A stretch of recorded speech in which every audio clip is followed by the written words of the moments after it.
Europe 1. Punchline, Laurence Ferrari sur Europe 1.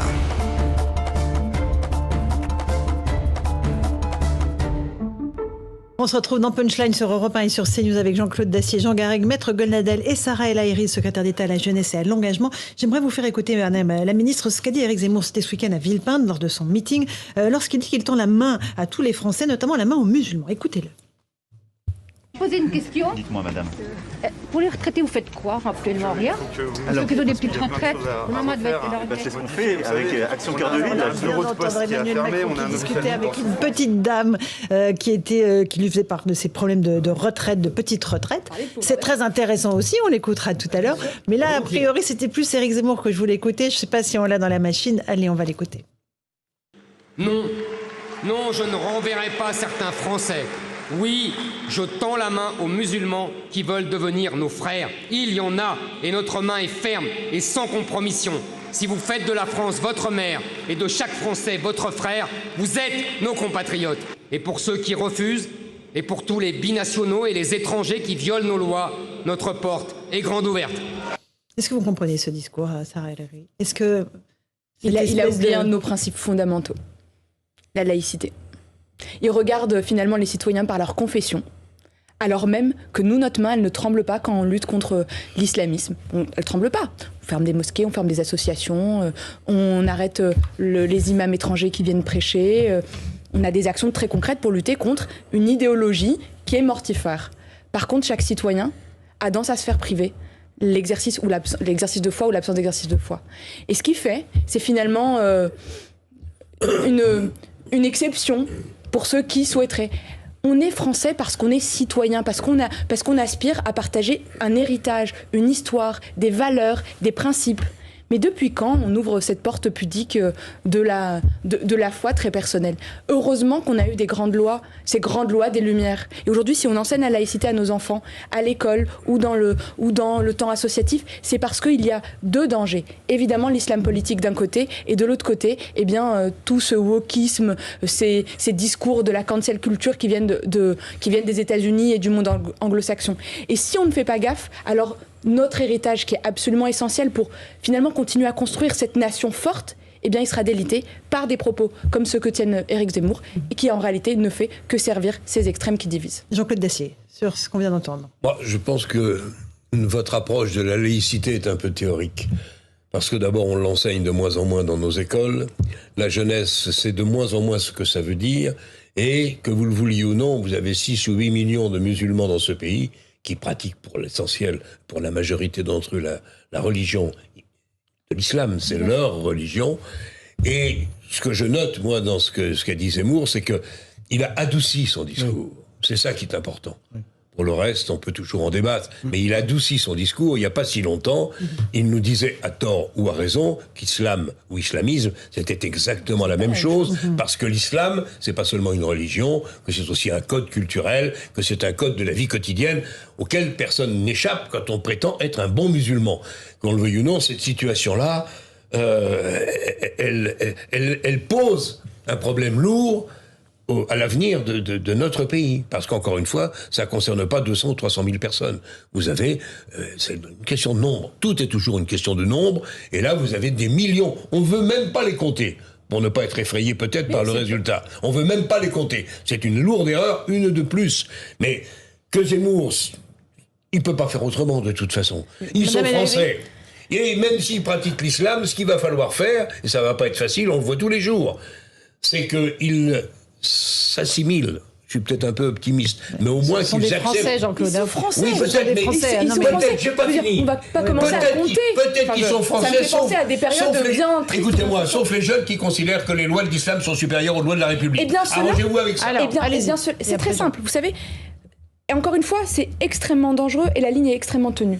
Jamais notre pays ne devra regarder un citoyen par sa confession, son orientation sexuelle. Je ne vais pas revenir sur des moments hyper tristes de notre histoire, mais la dernière fois qu'on a fait ça, eh bien on s'est retrouvé avec des étoiles jaunes. Et pour le coup, j'assume ces propos. Par contre, le combat le fait de réapprendre, de se ressaisir de la laïcité, moi je considère que oui, il est difficile, oui, il n'est pas simple, mais il faut le faire. Moi, je ne suis pas une déclinante. Mais nous l'avons et on est des millions à l'avoir, avec des enseignants, avec des parents. Vous savez, quand on a les enseignants, ils osent même plus dire 6 ans. Mais c'est terminé, après Jean Garrigue. Mais ça a été le cas, et c'est encore le cas, encore trop. Mais sauf que quand vous avez un ministre comme Jean-Michel Blanquer, qui assume le pas de vague, qui remet au cœur de chaque rectorat des référents laïcité, et qui dit, oui, en fait, on va compter à chaque fois qu'il va y avoir des comportements qui sont anti-laïcité, qu'on siffle une Marseillaise, qu'on refuse de serrer la main d'un collègue, parce qu'on voit que c'est des signaux faibles. Eh bien oui, aujourd'hui, on s'en saisit, et aujourd'hui, on ne tourne pas la tête. Mais pendant des années, qu'est-ce qui s'est passé? On a tout mis sous le tapis, la poussière, on a caché, on ne voulait pas voir. Alors, pas du tout. Mais face à ça, moi, je n'ai pas envie de considérer qu'on est condamné à rien du tout. Enfin, et à l'immobilisme. Jean Garrigue, c'est bon. Non, je suis assez d'accord sur ce que dit Jean-Claude sur l'évolution du discours d'Éric Zemmour. Nous ne devons pas être prisonniers de ce qu'on appelle la tenaille identitaire. Je veux dire, d'un côté, des gens qui se déterminent par rapport à cette assimilation islamisme, et de l'autre, des gens qui voudraient tout racialiser, détruire notre culture, etc. Non, il y a autre chose et autre chose, c'est tout simplement la République et la laïcité, telle qu'elle a été définie par Aristide Briand en 1905. C'est très simple, on respecte les convictions de chacun, et quand on est à l'échelle de l'État, de l'espace, pas de l'espace public, mais de l'État, eh bien, il n'y a plus de religion. On est tous des citoyens qui respectent le même. Mais qui devrait, en effet, là où je suis d'accord, c'est que tout ça, ce sera le fruit d'un très long travail qui a été négligé pendant 30 ans par l'idéologie dominante qui était celle des universitaires, de la gauche que j'incarne quelque part.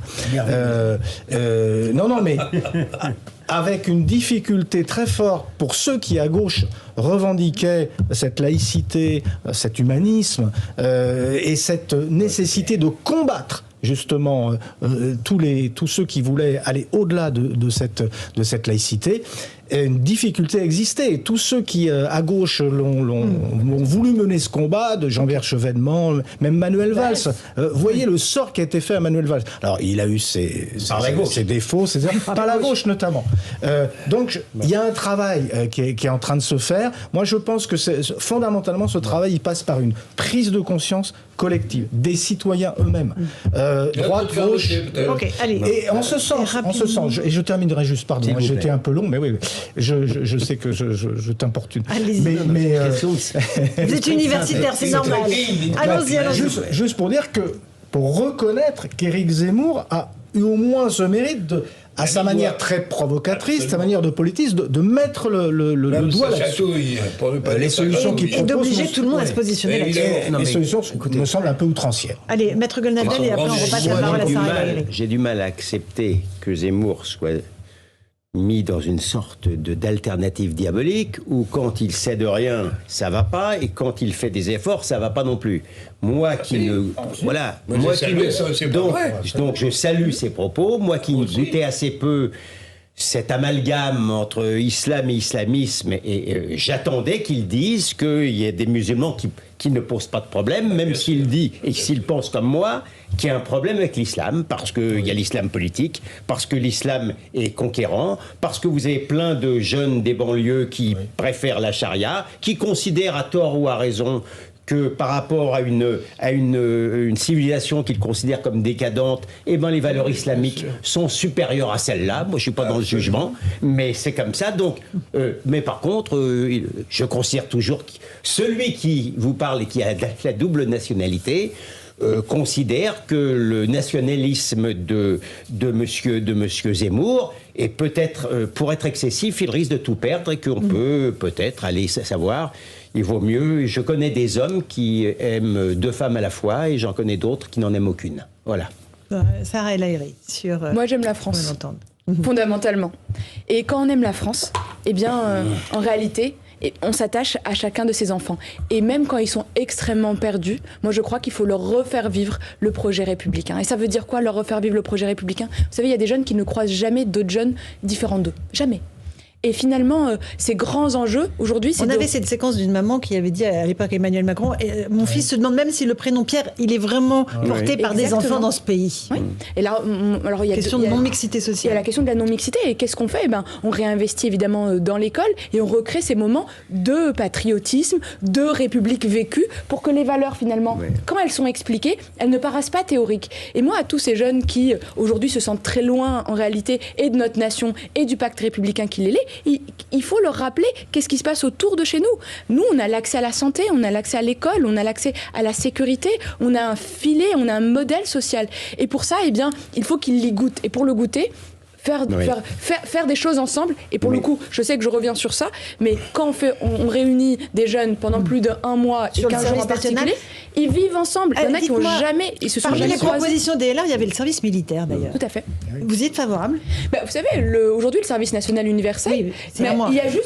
C'est en tout et pour tout, c'est 1 mois obligatoire plus un engagement de plus de 3 mois. Donc ça peut durer 1 an en réalité.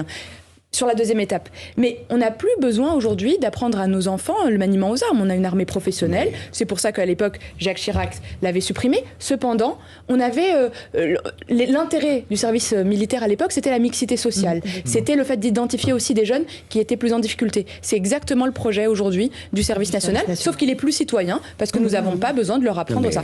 Mais on leur apprend d'autres choses. Réagir, avoir plus de résilience, ça veut dire quoi ? Comment on connaît nos armées, comment on connaît nos institutions, comment on a envie de s'engager auprès des pompiers, comment on rejoint les cadets de la gendarmerie ou de la police, comment on rejoint la SPA ou les Restos du Cœur. Mais fondamentalement, l'équilibre entre les droits et les devoirs, ça s'apprend au plus jeune âge. Et la valeur de l'engagement, comme la valeur du travail, elle se vit. C'est exactement le projet que nous avons. Maître Gonadel. Au-delà de ces beaux discours. C'est une réalité. Non, mais je ne suis pas en train d'ironiser, c'est un beau discours. C'est pas le contraire. Mais ce qui caractérise l'angoisse identitaire française, que je partage d'ailleurs, fraternellement avec Éric Zemmour. C'est une angoisse identitaire qui fait que certains se reconnaissent dans les racines judéo-chrétiennes, non seulement de la France, mais de l'Europe, qui semblent en danger, qui semblent encore davantage en danger en raison d'une immigration qu'on considère comme irrésistible et qui est évidemment majoritairement islamique. Et donc, dans ce cadre-là, je suis de ceux qui pensent que les musulmans qui sont en France sont chez eux en France. Clairement. Chez eux en France, et que la plupart ne posent aucun problème. Mais pour autant, je reconnais dans les angoisses identitaires françaises, les angoisses identitaires d'une majorité de Français, telles qu'on les voit dans les sondages. Le président de la République, chère madame, le président de la République, sur cette question essentielle, est silencieux. Alors Jean Garrigue, et après Madame la Ministre pour terminer. Non, moi je pose la question de ces fameuses racines judéo-chrétiennes. S'il s'agit de considérer que toute une partie de notre histoire a été constituée à partir de de l'adhésion collective à une religion, à l'Église notamment, à des valeurs, etc., on est d'accord. Mais ce qui nous constitue aujourd'hui, ce qui nous fait vivre ensemble, ce ne sont pas ces racines judéo-chrétiennes, parce qu'elles se sont enrichies d'apports multiples de toutes les civilisations, des Slaves, de tout ce qu'on voudra. Ce qui nous fait vivre aujourd'hui ensemble, c'est un certain nombre de valeurs qui ont été définies il y a 150 ans, dans les débuts de la Troisième République, qui sont héritées de la Révolution française. C'est ça qui fait que nous sommes des citoyens. Que nous soyons des judéo-chrétiens, des musulmans, des juifs, des bouddhistes, nous sommes d'abord des citoyens républicains. Allez, Madame la Ministre. En une seule phrase. Je suis totalement d'accord. Je suis totalement d'accord avec Jean Garrigue sur ses propos. Mais pour le coup, et je vais aller même un peu plus loin. Vous savez comment on recrée de l'attachement, à la patrie, à la nation ? Quand vous avez aujourd'hui des discours comme ça qui excluent toute une partie en disant mais est-ce qu'on est français au bout de 2, 3 ou 4 générations ou une ?